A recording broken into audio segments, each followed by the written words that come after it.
One, ladies and gentlemen, when I am a young prodigy, what I need now isn't to be the best in the team I join, but to have a good space to maximize my potential and grow not only as an athlete but as an individual.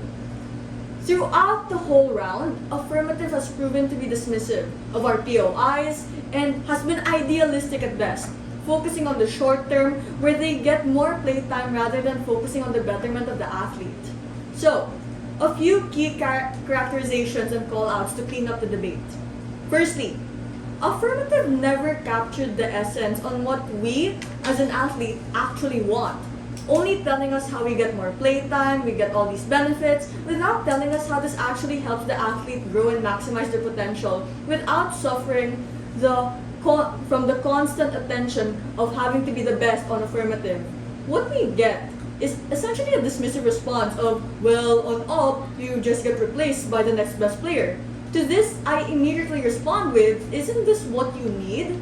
The only time you get replaced in the match is when you are not in your A game or when it is a strategic decision on the coach's part. I genuinely don't understand why getting subbed out or benched is a bad thing. It's nothing personal. All teams just want to win the game. But second, I would like to call out their lack of extension, wherein their DPM goes on to like a 7-minute response speech, not even building on the case of the Affirmative, which is why we already take the second clash, when my deputy provides both responses and an extension on how this gives the athlete growth with the competition on the top teams, rather than just being immediately the best at the mid teams. But third, if the previous speaker wants some examples of athletes, here they are, the supporting cast of Miami Heat, Van Adebayo, Jimmy Butler, Kyle Lowry. Or if you want examples of football, FC Barcelona literally made people like Luis Suarez, Messi, Neymar, all these people who choose top-tier teams when they were young, trained under the very best of European football, then became top stars. These players were good when they were young, and they were chosen by these teams and later on chose to stay to these particular teams as opposed to other mid-tier teams. But lastly, Gov's entire case equates to potential with success. You are good, but you aren't great just yet. Sure, on our side, you have less playtime, but that's legitimately better quality. Your teammates are on average better than you. You might not play this season, but as your team gets better and better, and legacy players start getting older and have other priorities, you get more playtime. Just like what we saw with Austin Reeves when LeBron's peak finished, and now he's waiting to play with his son Bronny. Other direct rebuttals will be integrated in my clashes. So let's focus on the main clash of this debate. Which side enables the athlete the most growth to reach their potential? Now, we win this clash, this main clash, on 3 distinct levels. First, on actor interest. The athlete, our main stakeholder, wants 3 things, wherein it was only tackled by side opposition and only proven how we achieve these goals. So let's discuss this. A, the athletes wants to be at their best. They want a legacy. To this we say, even if you are mid in the top team, it's better traction to have rather than being the star player in the mid team.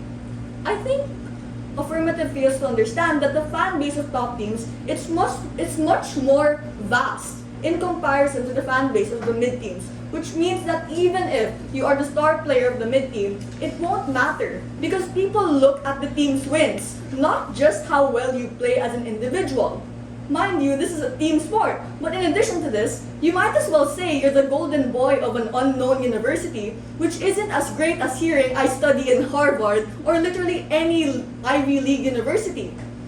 But second, let's talk about the scope of the debate.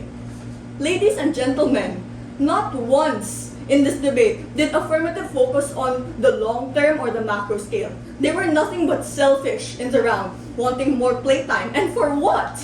To give yourself the embarrassment of failing with no fallback and no safety net of having players that are better than you?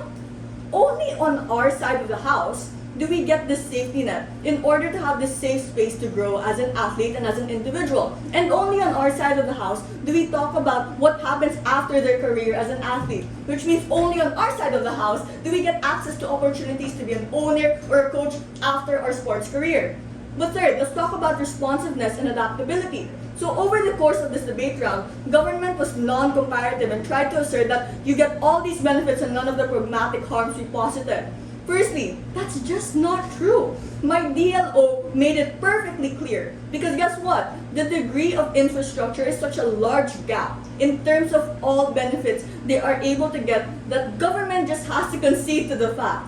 It's just reality. We get better access to better things because we're in the top team. But B, this leads me to my second point, because despite all the substantive material that my LO and DLO have given you, that you are best groomed under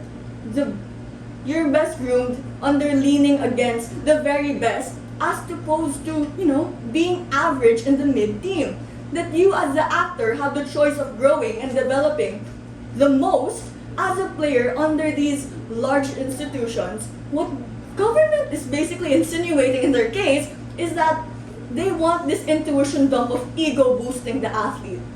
Which, in addition to this, is not something that helps the athlete grow. Just because you have a bigger ego doesn't mean you're immediately a better player. But lastly, back in PM, we said that the sports world isn't a race, it's a marathon. And only inside negative did we take preemptive measures to ensure that you don't burn out in mid-tier teams. We want what's best for this athlete, not just in the short term, but also in the long term. So not only are we able to maximize their potential by giving them access to all these resources, but we're able to give them a career once their time to play is over. They can be a coach, they can be an owner, and that is what matters in this debate. What matters is this athlete. So for all those reasons and more, opposition whip.